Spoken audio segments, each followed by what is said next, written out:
여러분 감사합니다. 그리고 더 고맙습니다. 감개무량합니다. 제가 오늘 요 근래 긴장해서 그런지 감기 기운이 있어서 호흡이 좋지 않습니다. 양해해 주시면 오늘 제가 여러분 모시면 한 말씀 드리려고 생각을 했는데 오신 분들이 참 훌륭한 분들이 과분한 얘기를 해주시고 또 포항, 제주도, 부산, 남해에서 각처의 동지들이 이렇게 불원 천려오고 와주셔가지고 제가 참 감회가 새로워서 말을 했던 걸 다 잊어버리고 뭔 말할지는 모릅니다. 솔직히 참 덧없는 세상 버떡 가가지고 제가 90 나이에 있습니다. 일제 식민지 시대에 좀 망국 시대에 태어나가지고 최고의 그 직업 속에서 일본 군대의 학도병으로 끌려갔습니다.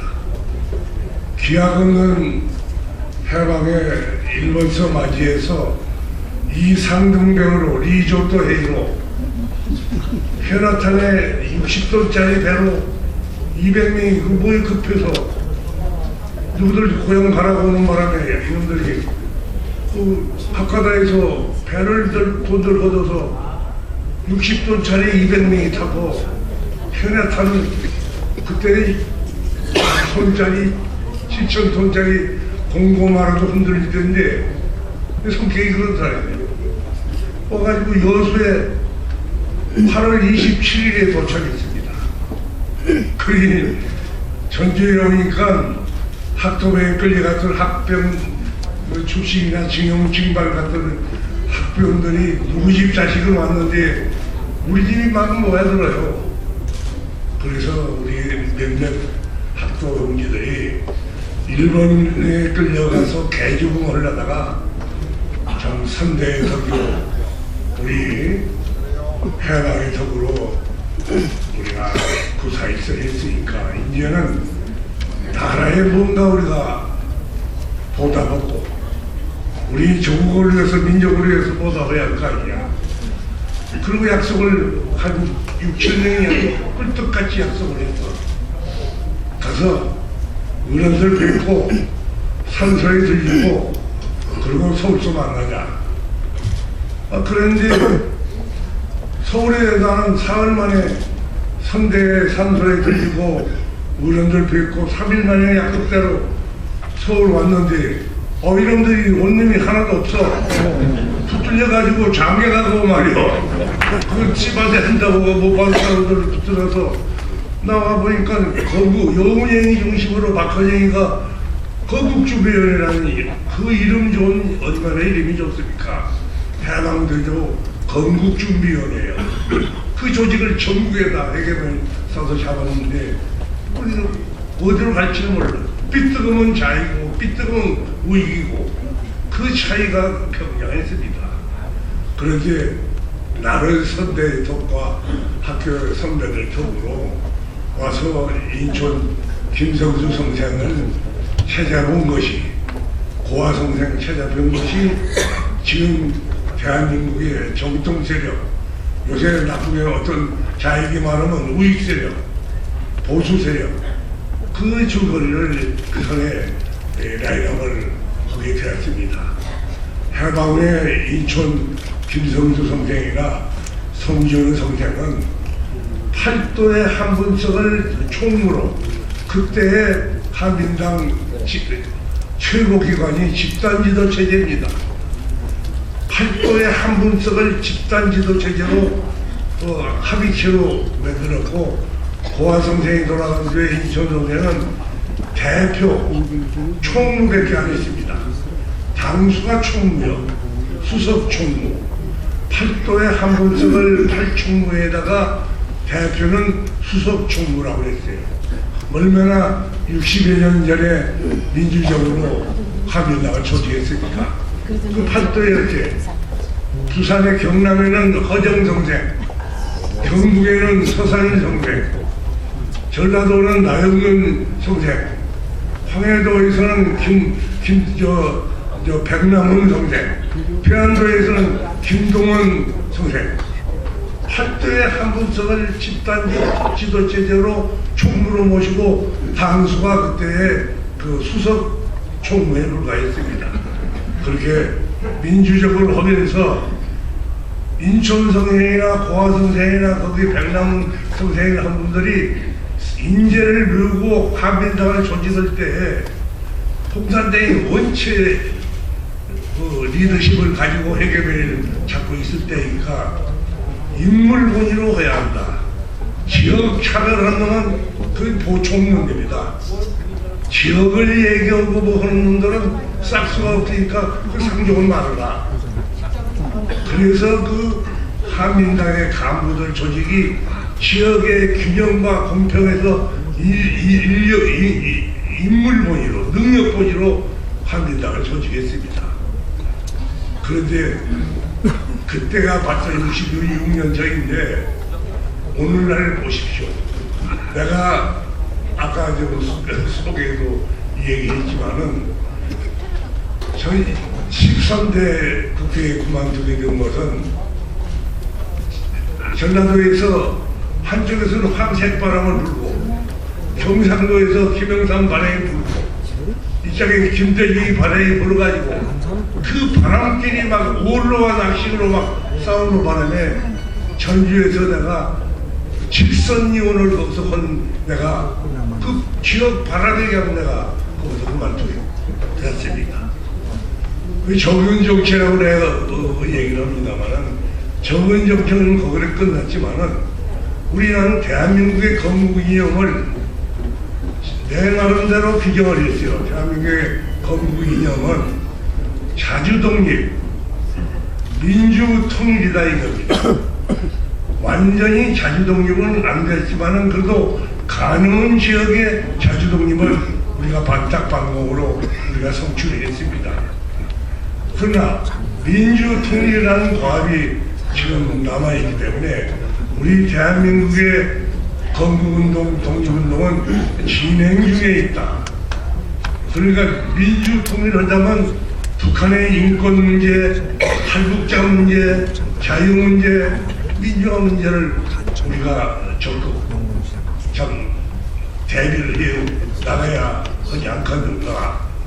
구입할 때 사실 평양을 가서 신불출이 숨어있던 집에서 우리 학년 동지들이 밥을 먹고 온 일이 있습니다.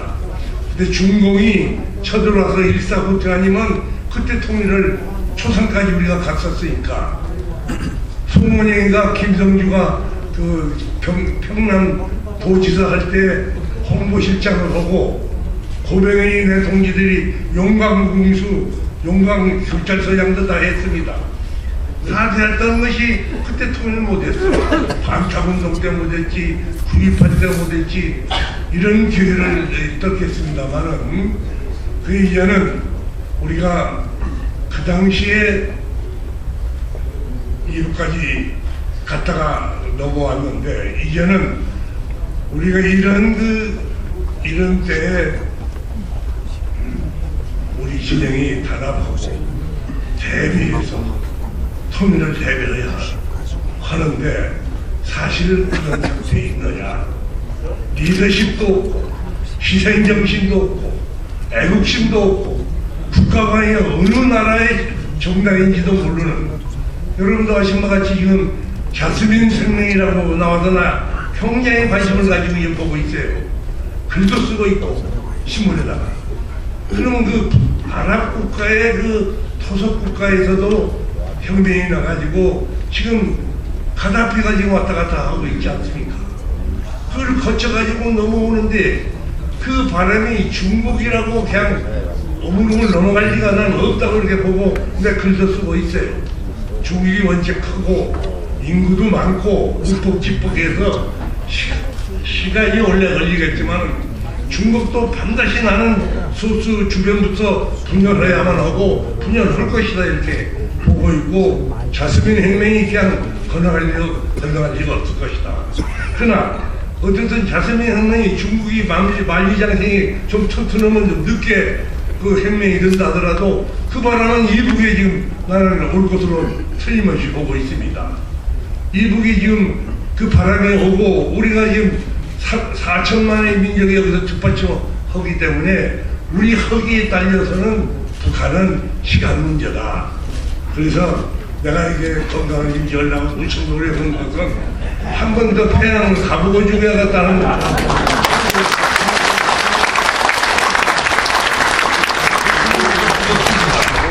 그래서 그래도 이제는 좋지도 않지만 내 참 편달을 해가면서 헬스 가서 운동도 하고 그래요.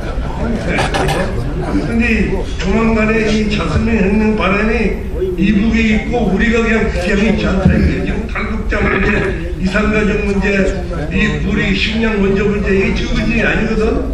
여기 저 서정갑 동지랑 우리 나정근 사령관들 다 있지만은 그 역할을 이분들 다 우리가 지금 하고 있으니까 거기에 대한 준비를 그냥 딱 하면은 내 생전에 평양 한 번 더 가보자. 여기 오신 여러분이 참 불원천여고 몇 가지 이 늙은이 회고록을 써서 발표하는데 와주셔서 이거 다 우리가 저 상통하기 때문에 동지로서의 거 아닌가.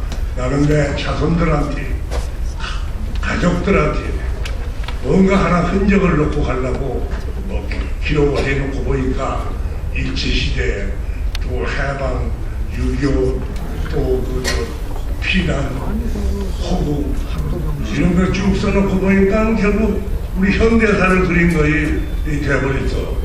건국사도 되고 현대사도 썼는데 우리나라가 국사도 제대로 가르치지 못하고 현대사도 제대로 가르치지 못하고 있어요.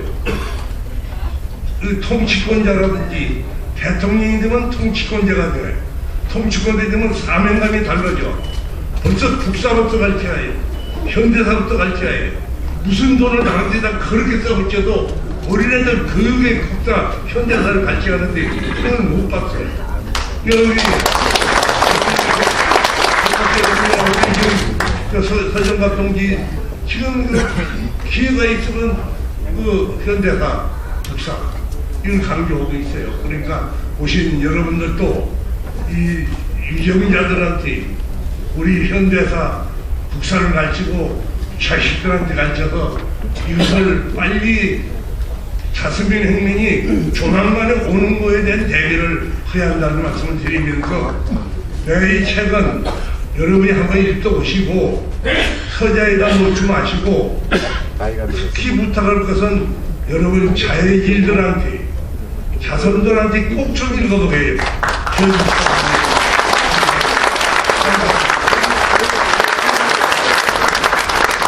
자, 오랫동안 여러분 수고 많이 하셨습니다. 감사합니다. 마지막으로